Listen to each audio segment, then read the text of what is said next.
인류 창조 역사에 하나님의 큰 그림은 하나님이 이 땅을 통치하시는 하나님의 나라입니다. 이것을 천국이라 그러고 그리고 하나님의 나라라고도 말합니다. 하나님이 육신의 몸으로 이 땅에 오셔서 공생의 사역의 첫 외침도 마태복음 4장 17절에 회개하라 천국이 가까이 왔느니라. 에덴 동산은 친히 하나님이 통치하시고 임재하시는 성전 같은, 즉 하나님과 이렇게 소통하는, 예배하는 그런 나라였습니다.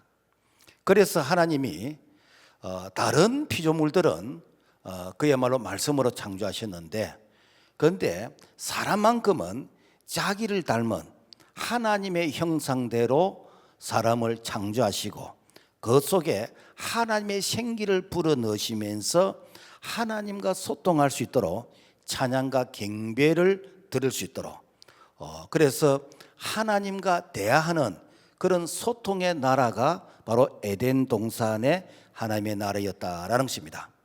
이를 위해서는 반드시 하나님과 약속이 있습니다. 무엇인가? 바로 생명나무를 선택해야 된다라는 것입니다. 절대로 선악과를 먹으면 안 돼요.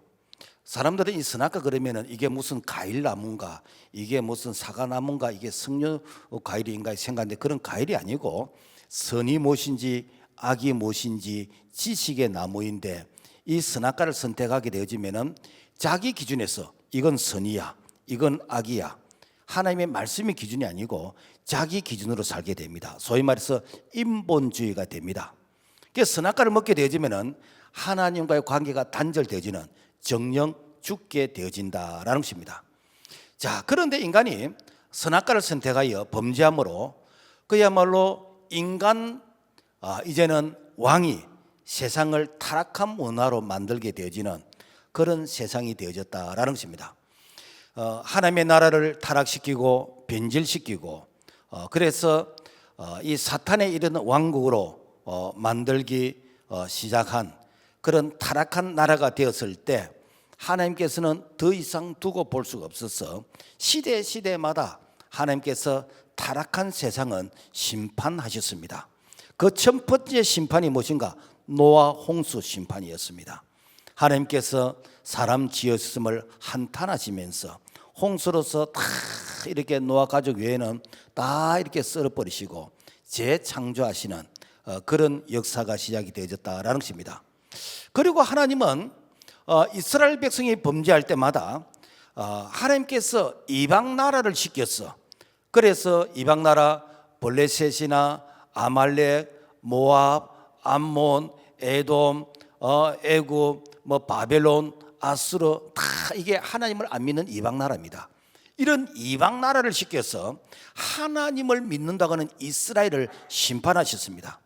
그러다가 이스라엘 백성들이 우리가 뭘 잘못했는가 회개하면은 다시 회복시켜 주시고 다시 축복하셨습니다. 그런데 안타까운 것은 이게 계속 악순환의 반복이라는 거예요. 그래서 성경의 역사는 그야말로 하나님께서 축복해 주시면은 교만해지게 되는 것이고, 하나님을 떠나게 되는 것이고, 범죄하게 되고, 그래서 심판하게 되어지고, 그 다음에 또 회개하면은 다시 회복시켜 주시고, 이게 성경에서 나오는 이스라엘 백성들의 역사였고, 오늘 영적 이스라엘 백성인 우리도 이 걸음을 그대로 모방하면서 살아가고 있다라는 것입니다. 오늘은 그 역사의 사이클 중에서 유다가 바벨론에 의해서 심판을 받는 그 한 대목을 살펴보겠는데, 이 바벨론은 중동의 이라크 남부 지역입니다. 오늘날 바벨론은 무엇인가? 오늘날 바벨론은 하나님을 대적하는 이념, 사상, 타락한 문화, 반성경적인 이런 법안, 공산주의 같은 인본주의, 이게 오늘날 이 시대에 교회를 침략하는 바벨론이다라는 것입니다. 그래서 교회가 범죄하고 타락하면은 하나님은 이 바벨론을 시켜가지고 교회를 그야말로 심판하게 만드는 거예요. 그러니까 하나님의 백성인데도 불구하고 세상 사람을 시켜서 교회를 징계를 하시는 거예요. 그렇다면 유다 백성이 심판을 받은 이유가 무엇일까? 이스라엘 백성이 바벨론 포로로 끌려가게 된 원인을 성경 예레미야에서는 이렇게 기록을 하고 있는데, 예레미야 2장 12절과 13절의 말씀 보면은 너 하늘아 이 일로 말미암아 놀랄지어다, 심히 떨지어다, 두려워할지어다. 여호와의 말씀이니라. 내 백성이 두 가지 악을 행하였나니 곧 그들이 생수에 거는데는 나를 버린 것과 스스로 웅덩이를 판 것인데 그것은 그 물을 가두지 못할 터진 웅덩이들이니라. 무슨 말인가? 첫 번째 악은 생수에 거는 대신 하나님의 말씀을 버리고 그래서 안식일을 거룩하게 지키라고 했는데 안식일을 안 지키다는 거예요. 그게 첫 번째 악이고, 두 번째 악은 무엇인가?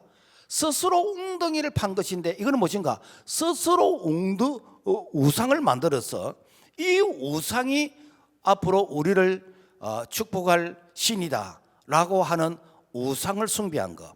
크게 이 안식일을 범한 것과 우상 숭배, 이 두 가지 큰 죄악을 지적을 하고 있습니다. 그렇다면 안식일을 지키지 않는 죄가 어떤 죄인가? 이 안식일은 하나님이 예배를 통해서 만나주시는 은혜의 날인 것입니다. 그래서 하나님께서 자기 백성을 하나님의 형상과 모양으로 창조하신 것은 하나님의 이 백성만이 하나님을 예배할 수 있어요. 여러분, 짐승은 기도라는 게 없습니다. 예배라는 게 없습니다. 짐승은 본능으로만 삽니다. 그런데 하나님의 자녀만이 나를 지으신 창조주 하나님 그분을 예배하는 것입니다.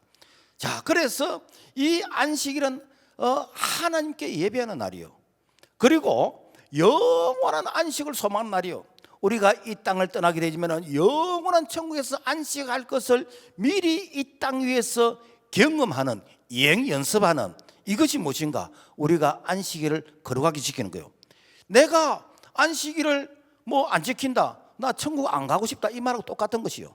내가 안식일을 시시하게 지키는 것은 나는 천국을 가고 싶지 않다, 별로 소망하지 않다, 이런 생각하고 이렇게 비슷합니다. 그러므로 안식일은 율법에 대한 순종과 불순종, 그리고 축복과 저주를 가늠하는 그런 분기점이 되어진다라는 것입니다.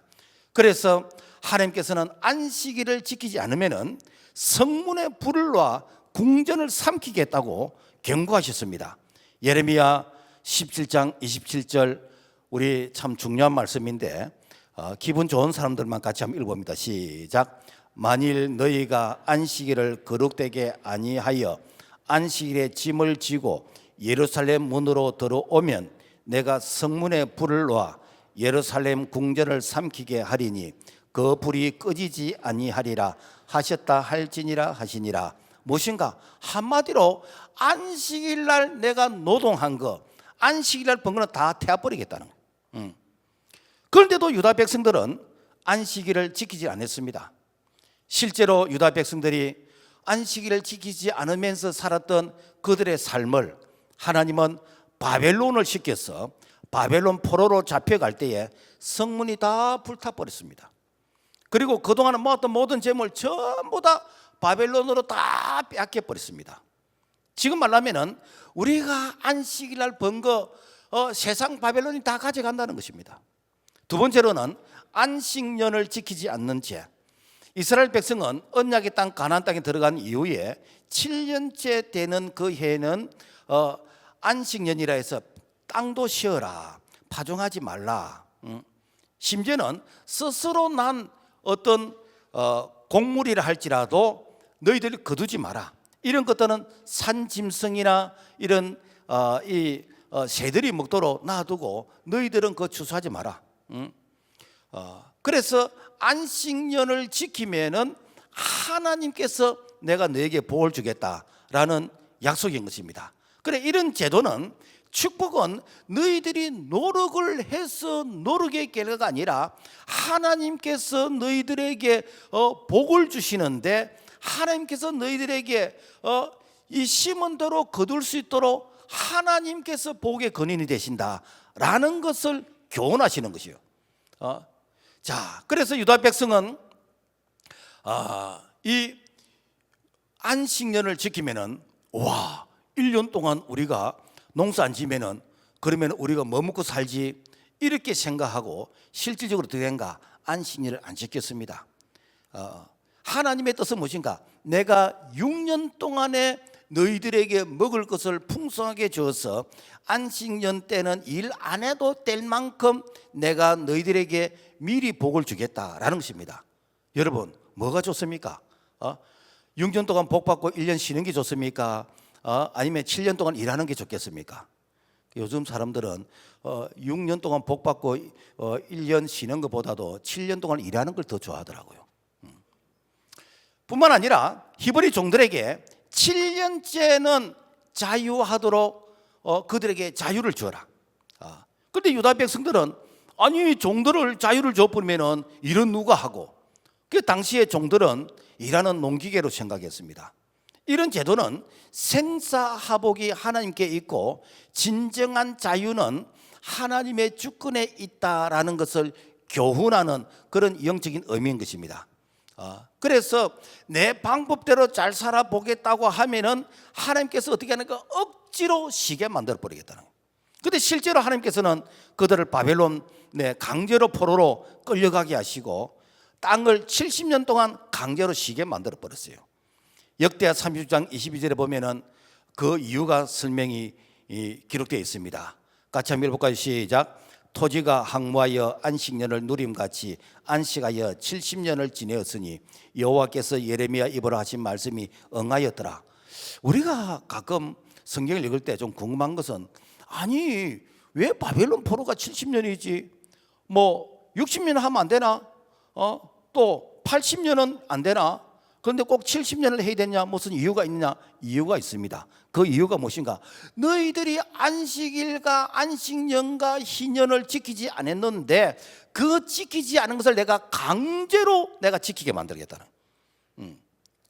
다른 말하면은 하나님의 말씀대로 살지 아니하면은 내가 앞으로 남고 뒤로 미치도록 하나님께서 반드시 하나님의 공의의 그 뜻이 이게 나타나도록 너희들에게 교훈한다라는 것입니다.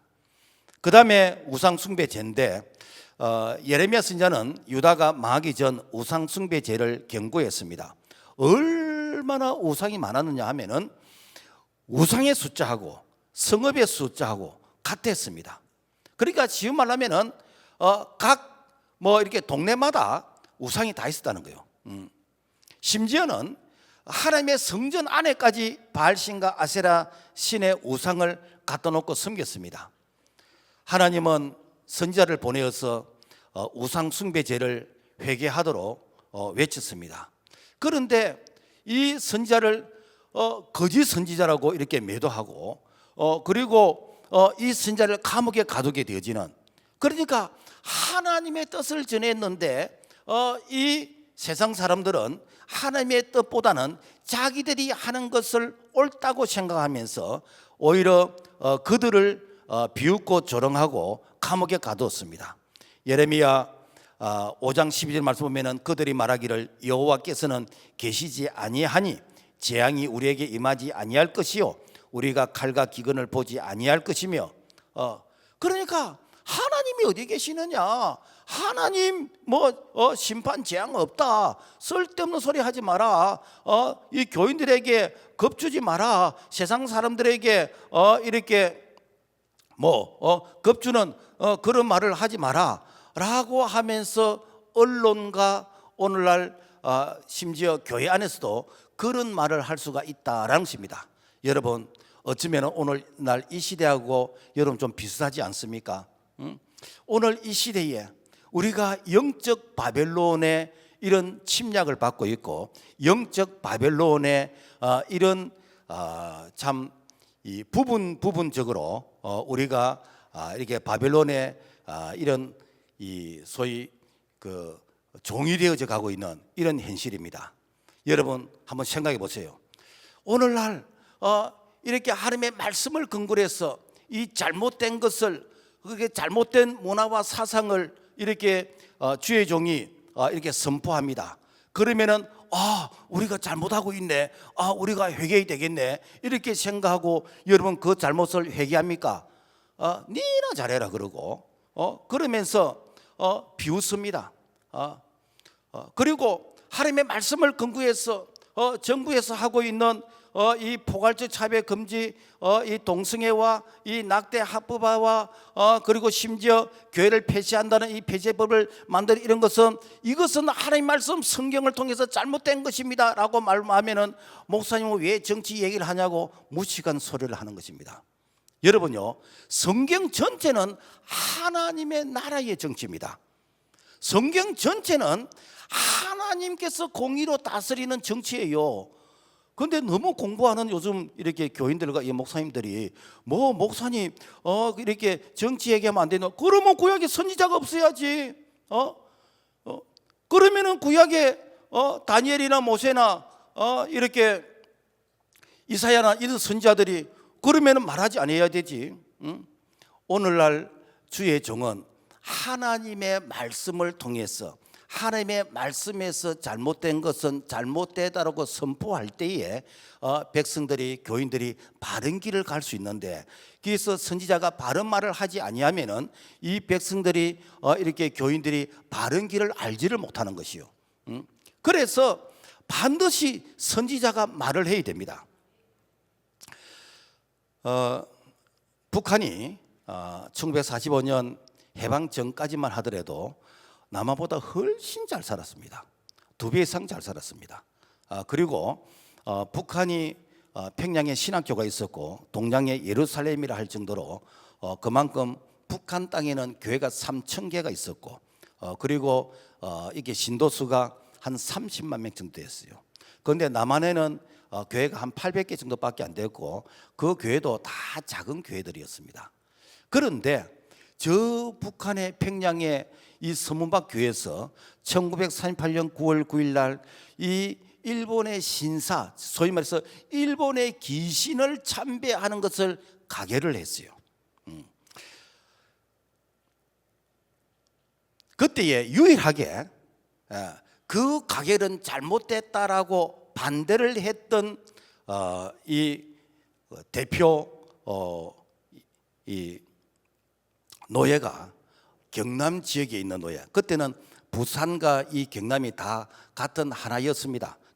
그 경남도청이 저 부산 서구에 그때 있었는데, 그래서 경남 지역에 있는 교회의 대표들이 아니요, 그건 잘못됐습니다.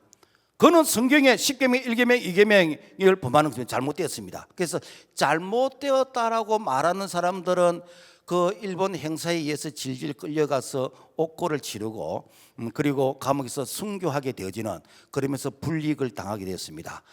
그리고 거기에 찬동했던 사람들은 한 시대에 보호를 받으면서 나름대로 이렇게 잘 묵고 잘 살았습니다. 문제는 뭔가 하면은 그 신사 참배를 가결했던 그 평양 땅이 공산화가 되어 버렸어요. 왜 그랬지요? 일본 귀신을 받아들였던 그 땅이 하나님의 교회가 그야말로 항폐화지게 되어 버렸어요.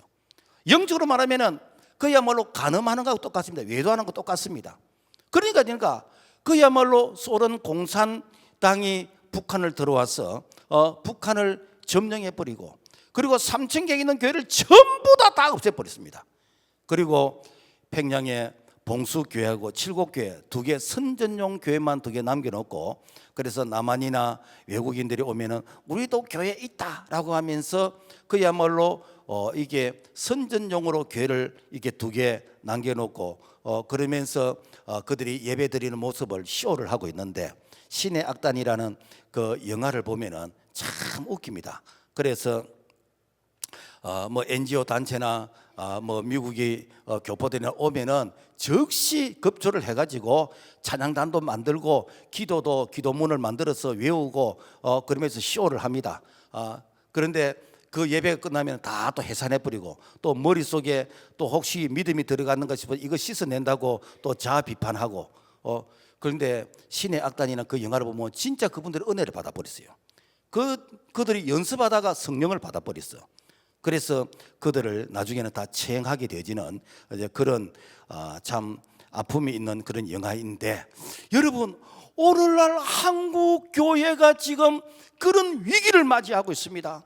여러분, 교회는 하나님의 나라인 것입니다. 교회는 주님이 피로 값주고 사신 교회입니다. 이 교회는 주님 오시는 그날까지 영원해야 됩니다.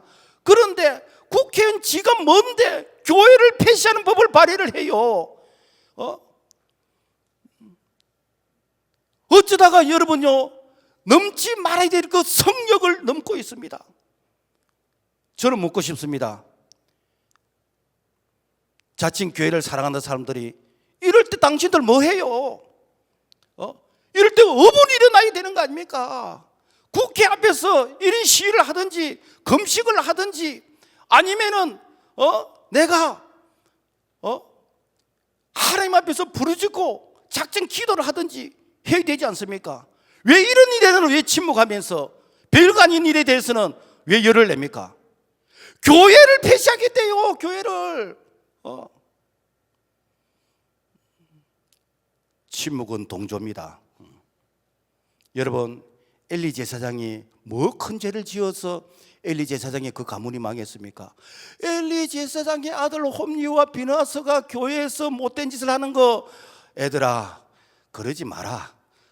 사람들 보기에 좀 안 좋다. 침묵했어요. 침묵했어요.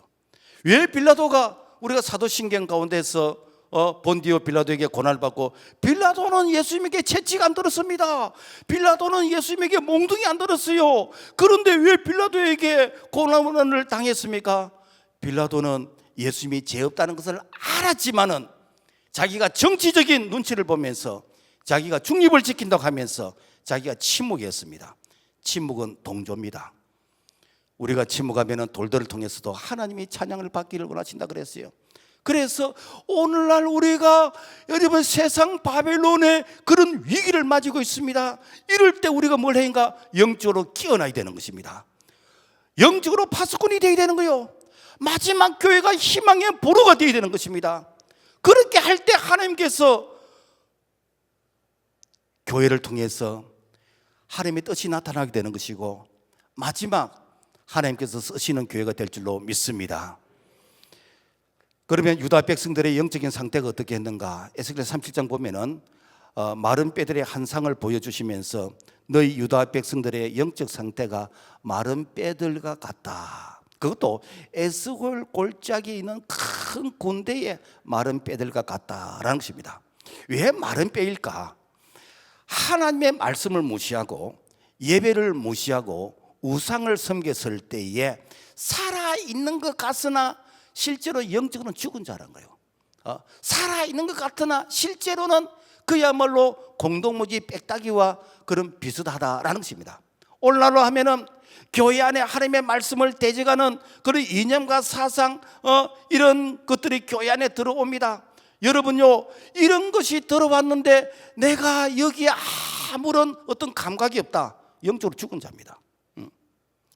하나님보다도 세상의 어떤 정당의 지도자를 더 좋아한다. 그 사람은 여러분 종교인이지 예수 믿는 사람 아니에요. 교회 안에 인본주의, 그야말로 이 하나님은 없다. 그리고 사람의 영혼은 없다. 그러면서 신은 죽었다고 하면서 인간을 물질로서 이해하는 그런 유물론 사상, 공산주의 사상이 이렇게 교회에 들어왔는데 여기에서 아무런 반응이 없다. 그 사람은 종교인이지 그 사람은 그리스도인은 아니에요. 여러분, 왜 오늘날 우리가 뭐 동성애라든지 그 다음에 뭐 나쁜 차별 금지법이든지 낙태 합법화든지 이런 것들이 사람들에게 무감각해집니까? 지금 국회에서 추진하고 있는 게 낙태를 합법화시키는 이 부분이 그야말로 내일 출산해도 오늘까지 낙태해도 이 죄가 안 된다. 이런 법을 지금 만들고 있어요. 그러니까 출산하면은 죄고 출산하기 그 전까지는 괜찮다.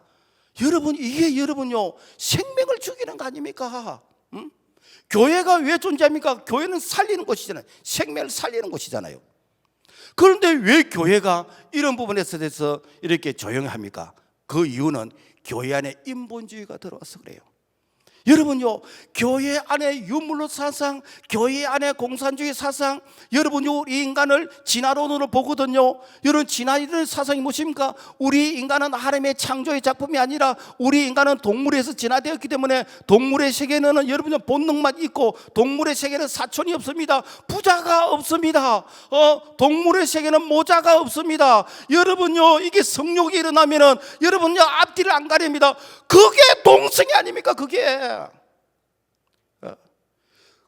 여러분 가정을 파괴시키는 거 아닙니까? 그게 사회를 파괴시키는 게고, 그게 교회를 파괴시키는 게 아닙니까? 그게 우리 자녀들을 파괴시키는 거 아니에요? 그게 이런 것들이 여러분요, 오늘날 교회까지 들어왔는데 교회가 이런 부분에서 아무런 반응이 없다면은 여러분요, 그자는 마른 빽딱입니다. 애쓰고에 대한 마른 빽딱입니다. 돈이 된다면 믿음도 신앙도 없습니다. 이게 만몬주의 우상 아닙니까?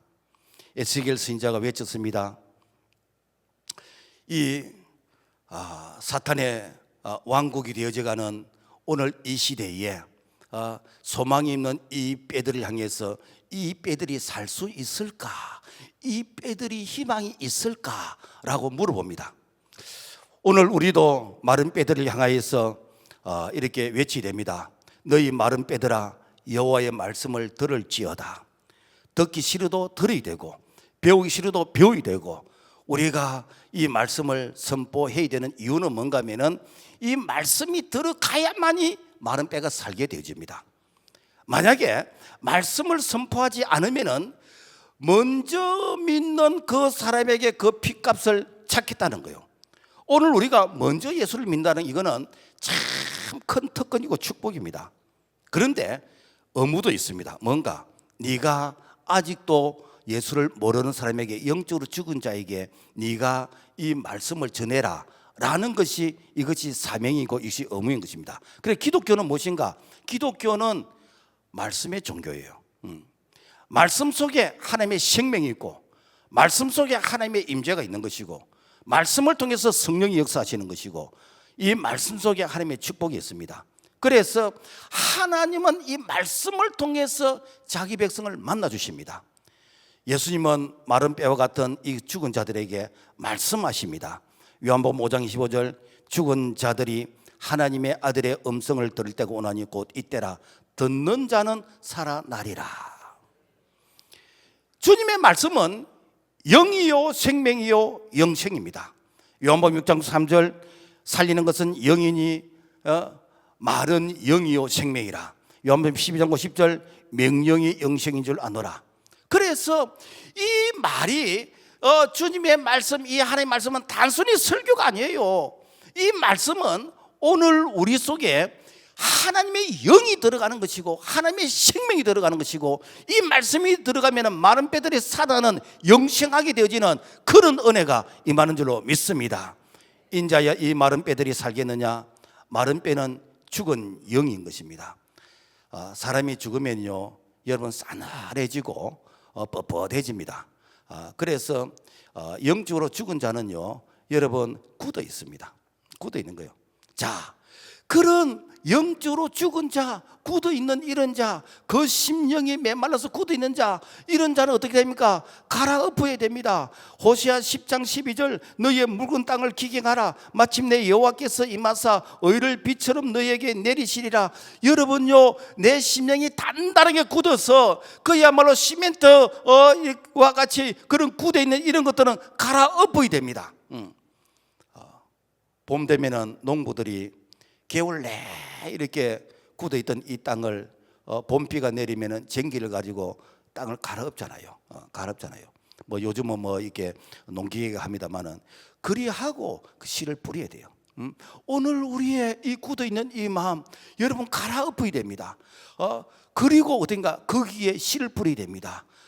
거기에 말씀이 들어갈 때, 생기가 들어갈 때 살아난 줄로 믿습니다. 에스겔 37장 5절, 내가 생기로 너에게 들어가게 하리니 너희가 살리라. 마른 뼈에게 생기가 되는 하나님의 말씀이 들어가면은 성령이 역사하셔서 죽은 자를 살리게 되어지는 그런 놀라운 성령의 역사가 일어난 줄로 믿습니다. 유다 백성에게 비전 희망을 주셨습니다. 유다 나라가 바벨론에 대해서 예루살렘 성전과 성벽이 무너지고 성 안에 있는 사람들도 많이 죽고 히스기야 왕도 잡혀서 두 눈이 뽑혀서 바벨론으로 끌려가게 되고 이스라엘 왕족 똑똑한 백성들 기수자들 바벨론으로 다 끌려가는 이런 상황 가운데에서 하나님은 에스겔 선지자에게 희망을 제시합니다. 그 희망이 무엇인가? 빨리 회개하라. 북이스라엘이 회개하지 않아서 아수르의 포로로 이렇게 포로로 잡혀갔는데 그들이 나라가 없어져 버렸어요. 그래서 유대인들이 가장 싫어하는 사마리아인 그 자들이 누구인가?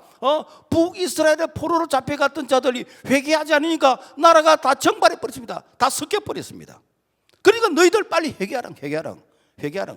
그래서 이스라엘 유다 백성들이 바벨론 포로로 잡혀가서 바벨론 강가에서 그들이 울면서 회개한 게 뭔가 하면은 왜 우리가 지금 현재 이 신세가 되었는가? 우리가 하나님의 백성인데 왜 하나님을 모르는 이방인들에게 우리가 수치와 모욕을 당하는가? 우리가 잘못했지. 우리가 이렇게 하나님의 예배를 우리가 무시하고 하나님의 말씀을 우리가 부정하고 우리가 이거 우상 숭배를 했지. 그래서 그들이 회개했습니다. 회개하면은 하나님께서 희망을 주시는데 에스겔 47장 1절에서 5절의 말씀 보면은 성전 문지방 밑에서 생수의 강물이 흘러나온다. 처음에는 물이 발목을 적시게 되는 것이고 그 다음에는 이 물이 무릎을 차게 되는 것이고 그 다음에는 허리를 차게 되고 그 다음에는 사람이 건널 수 없는 큰 강이 되어서 나중에는 헤엄을 치지 못할 정도로 큰 강물이 되어진다. 에스겔이 보았던 이 환상은 성전 예배에 대한 회복인 것입니다. 이 성전 강당에서 생명수의 강이 흘러나게 되는데 이 생명수의 이 강을 마시는 자들마다 살아나게 된다는 그런 희망의 메시지인 것입니다. 왜 그렇다면은 왜 하필이면은 왜 물이라고 했을까? 그죠? 물이라고 했을까? 여러분요, 우리 몸에 한 5% 정도가 물이래요. 물로 구성되어 있대요. 그래서 이 지구의 76%가 물이거든요. 근데 우리 몸도 이 지구와 비슷하게 이렇게 약 한 5% 6%가 이 물이래요. 여기에서 7%만 수분이 빠지면은 생명이 위독해진대요. 성경은 하나님의 말씀을 물에다가 비유를 했습니다. 물에다 비유했어요. 자, 우리 몸에 물이 필요하듯이 우리 영혼도 생명수의 말씀이 필요한데 이 생명수의 말씀을 듣게 되어지면 성령이 역사하신 줄로 믿습니다. 그래서 이사야 선지자는 구약 이사야 55장 1절에서 2절의 말씀 보면은 오 호라 너의 목마른 자들아 물로 나오라 돈 없는 자도 오라 너희는 와서 사 먹되 돈 없이 와서 포도주와 젖을 사라 그리하면 너희가 좋은 것을 먹을 것이며 너희 자신들이 기름진 것으로 즐거움을 얻으리라 그리하면 너희의 영혼이 살리라. 생명수의 물이 우리 영혼을 살린대요. 그러면서 그 물로 나오라고 예언했던 이사야 선지자 그 물의 주인공이신 예수님께서 이 땅에 오셔서 요한복음 7장 37절 누구든지 목마르거든 내게로 와서 마시라 나를 믿는 자는 그 배에서 생수의 강이 흘러나리라. 여기서 배에서라는 건 배라는 것은 배꼽이 아니고 그 영혼에서 생수의 강이 흘러나는데 성령의 충만한 은혜가 임하게 된다라는 것입니다. 오늘날 교회는 회개해야 됩니다. 무너졌던 예배를 회복해야 되고 말씀을 회복해야 되고 세상을 향해서 정의를 외치야 됩니다. 회개할 때 강단에서 흐르는 은혜의 이 생수는 하나님의 진노를 멈추게 하고 바벨론 포로를 멈추게 하고 다시 회복시켜서 다시 하나님께서 영혼이 잘된 같이 범사가 잘되고 강건케 하시는 그런 은혜가 임하게 될 줄로 믿습니다. 하나님의 나라 회복과 그 다음에 축복은 무엇인가? 여러분 인류가 타락하기 전에는요 에덴 동산에 4개의 강이 흘렀습니다. 이 창세기 2장 10절에서 14절까지 어떤 강이 흘렀는지 우리 은혜를 받고 있는 사람들만 같이 한번 읽어봅니다. 시작. 강이 에덴에서 흘러나와 동산을 적시고 거기서부터 갈라져 네 근원이 되었으니 첫째 이름은 빗손이라 둘째 강의 이름은 기혼이라 셋째 강의 이름은 히데겔이라 넷째 강은 유브라 되더라. 에덴 동산은 하나님이 임재하시는, 하나님이 자기 백성을 만나주시는 성전이었고 하나님이 축복하시는 나라였습니다. 자, 그래서 그 하나님이 축복하시는 그 나라의 특징이 무엇인가? 강이 4개가 흘렀대요. 여러분, 인류 문명이 전부 다 강을 중심으로 해서 이렇게 만들었잖아요. 그래서 이 중국의 양쯔 강이나 겐지스 강이나 항하 강이나 이런 강 하나를 통해서 여러분요, 이렇게 이 문명이 발달되었다면은, 강이 4개가 흘렀다면은 얼마나 컸겠습니까? 그죠? 그리고 얼마나 그야말로 참 살기 좋은 그런 땅이었겠습니까? 우리는 자꾸만 동산 그러니까 이렇게 커피 한 잔 들고 갈 수 있는 그런 이게 야산 정도, 공원 정도 이렇게 생각하는데 그게 아니고, 여러분요, 강 하나가, 한강 하나를 통해서 서울이 이렇게 형성되어 있잖아요. 그러면은 최소한 한강이 4개 있다고 생각해 봅시다. 여러분, 결코 작은 것은 아니죠. 그런데 인류가 타락하기 전에는 그런 강이 4개나 흘렀다라는 것입니다. 그런데 우리 인류가 타락하면서 에덴 동산에서 흐르던 그 강들이 이제는 다 땅으로 이제는 스며들어 버렸어요. 그래서 지금 남아 있는 게 무엇인가? 티그리스 강과 유브라데스 강만 남아 있어요. 다른 말로 뭔가 하면은 죄가 있는 곳에는 강이 마른다, 이 말입니다. 그러나 죄가 없는 곳에는 강이 흐른다라는 것입니다. 그래서 죄가 없는 완전한 곳이 어디지요? 천국이잖아요. 그래서 사도 요한이 천국을 봤습니다. 와, 천국을 봤더니 거기는 강이 흘러요. 어떤 강이 흐르는가? 요한계시록 22장 1절과 2절 같이 한번 읽어봅니다. 시작. 또 그가 수정같이 맑은 생명수의 강을 내게 보이니 하나님과 및 어린 양의 보좌로부터 나와서 길 가운데로 흐르더라. 강 좌우에 생명나무가 있어 12가지 열매를 맺되 달마다 그 열매를 맺고 그 나무 잎사귀들은 만국을 치료하기 위하여 있더라. 무엇인가?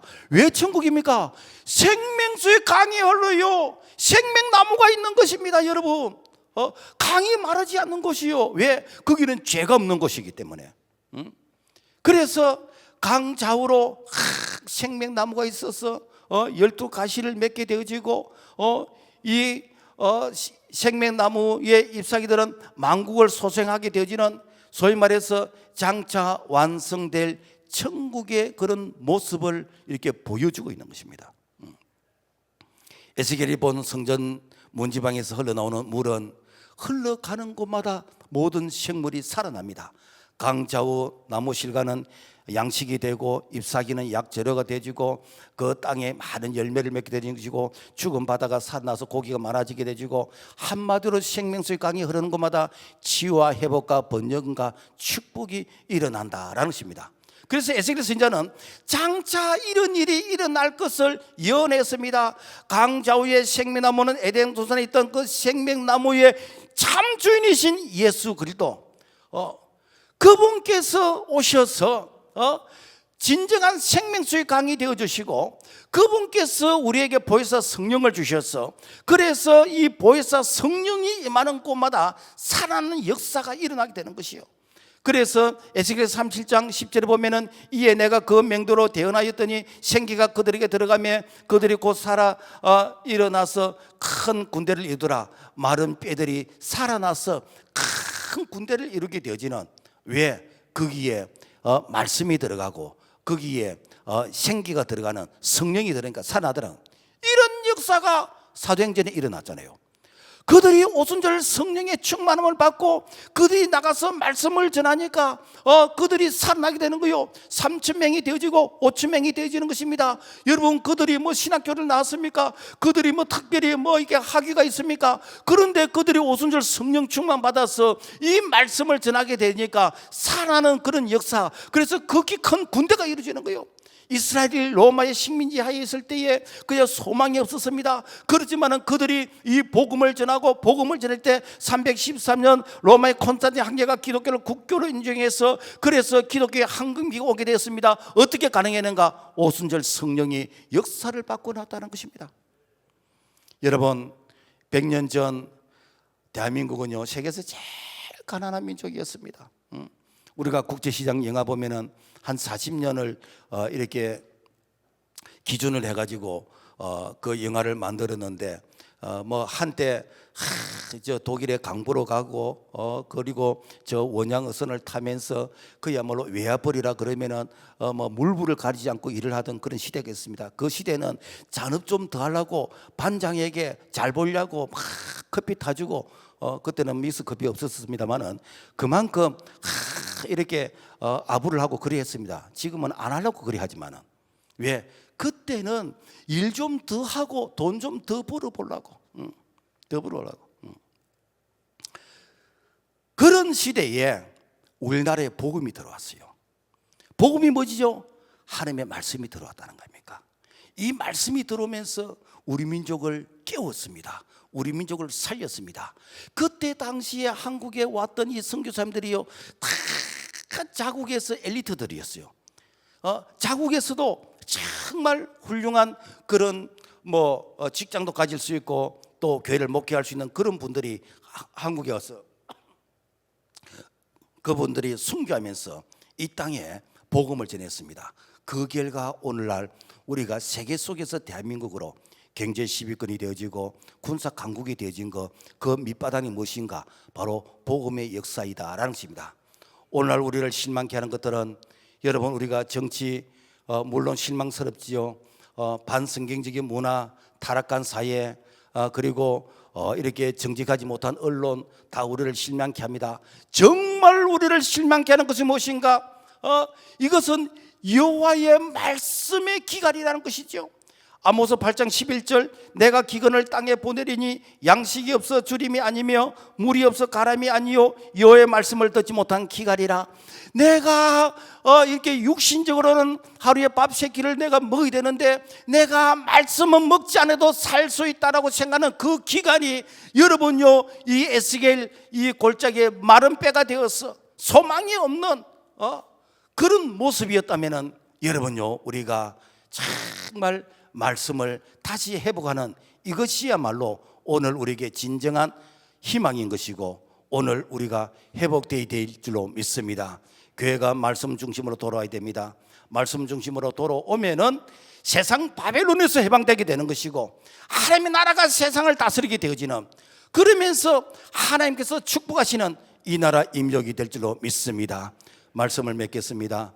언제부턴가 교회가 세상 바벨론에 조금씩 침략을 당하다가 이제는 국회에서 교회 폐쇄법까지 발의하게 됩니다. 어쩌다가 여기까지 와버렸어요. 그동안 여러분들은 뭐 했습니까? 우리가 뭘 했습니까? 정치인들이 교회를 폐쇄한다 해도 아무 소리 안 합니다. 왜? 내가 좋아하는 정당, 내가 좋아하는 사람이 말하면은 임도 뻗끗 안 해요. 그게 이단 아닙니까? 그게. 우리는 하나님의 말씀 앞에서 목숨을 걸어야 돼요. 성경이 아니라면 아니란 것이지요. 언제부터 우리가 하나님의 말씀을 떠나서 세상 사람들에게 줄을 섰습니까? 그 사람은 그리스도인이 아니지요. 어느부터인가 교회가 영적으로 무감각해져 버렸어요. 피리를 부르도 춤추지 않고 고아에도 울지 않고 종교 생활을 믿음이라고 착각하고 있습니다. 여러분요 아무리 세상이 타락을 해도 교회는 정의를 외쳐야 되고 교회는 마지막 희망의 보루가 되어야 됩니다. 그래서 교회가 마지막 희망의 보루로서 파수꾼으로서 영적인 사명을 감당하고자 할 때에 하나님께서 바알에게 무릎을 꿇지 않은 7,000명을 남겨주시고 기돈에게 300명 군사를 허락하셨던 것처럼 오늘 우리 교회를 통해서 이 민족을 깨우는 나라를 다시 이렇게 정화하게 되어지는 그 역할 중심에 오늘 우리가 시대적 사명을 감당하고 우리만 신앙생활하고 가면 안 되잖아요. 우리 다음 세대들에게 지금 현재 우리가 유치부와 왕자학교 이 아이들에게 좋은 신앙의 전통을 물려줘야 되잖아요. 우리 신앙의 선조들은 우리 신앙의 선배들은 이렇게 신앙생활을 했다. 너희들도 이 신앙을 지켜야 된다라고 하면서 이 아름다운 신앙의 전통을 유산으로 물려주면서 주님 오시는 그날까지 정말 부끄럽지 않는 우리의 믿음, 우리의 신앙이 되어야 될 줄로 믿습니다. 하나님 아버지 감사합니다. 언제부턴가 우리가 영적으로 잠자는 사이에 참 교회 안에 가라지가 들어왔고 교회를 폐쇄한다 해도 눈도 끔찍하지 않고 참 이렇게 내하고 이해관계가 있기 때문에 나는 말을 안 하겠다고 하는 이런 하나님 앞에서 참 거짓 선지자가 있다면 하나님 다시 한번 회개할 수 있는 기회를 허락하여 주시옵소서. 교회가 바로 서면은 나라가 바로 설 줄로 믿습니다. 교회가 다시 말씀을 회복하고 예배를 회복하고 기도를 회복할 수 있도록 다시 한번 기회를 허락하여 주시옵소서. 예수 이름으로 기도합니다. 아멘.